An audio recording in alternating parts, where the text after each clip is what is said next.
Hello, this is David Moore with IRA Advantage, IRAadvantage.com. And today's question is, can you withdraw money from a self-directed IRA? So when we look at these things, understand, as you've heard me say before, a self-directed IRA is not any different than any other IRA. All we're doing is moving money from one custodian to another. The rules don't change, so every rule that applies to any IRA is going to apply to the self-directed IRA.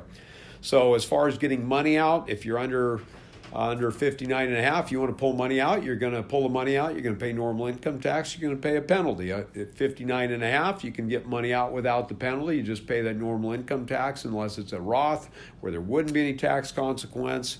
And when we get to that magic 70 and a half, you're going to have those wonderful RMDs, required minimum distributions.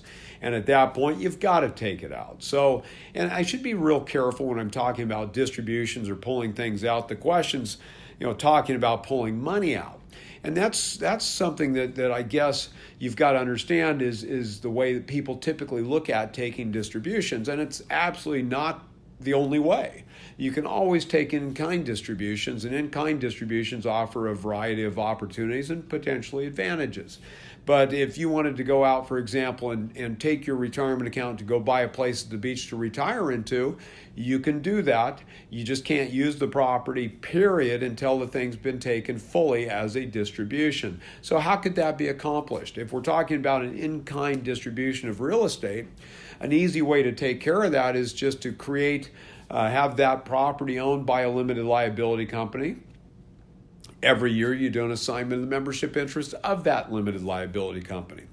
You've got two opportunities there. One, the value. You need to get that taken care of, professional opinion of value on what that piece of that LLC is worth. And then also, the biggest benefit of this whole process is if you receive a minority interest in that thing, you can discount it up to 40%. This is something you need to talk to your tax and legal people about, but we have many clients that are able to utilize an in-kind distribution instead of a cash distribution. Nice thing about a cash distribution is if you're pulling money out, you're receiving the money to pay the tax obligation. If you take an in-kind distribution, you're taking a distribution, but you're not receiving the cash to pay that tax obligation, so you've got to be prepared to take on that tax hit. A very creative way to take that tax hit on is if you were to take the property over a couple of years, and then after you've taken the property fully out as a distribution, you go do a cash out refinance of the property, take some of that money to pay the tax obligation. Now you've got the property owned outright or owned by you outside of the IRA. You took that in-kind distribution, it's yours, and you've got the money via the cash out refi to pay that tax obligation. I think it's a beautiful solution, and it's something you should be looking at.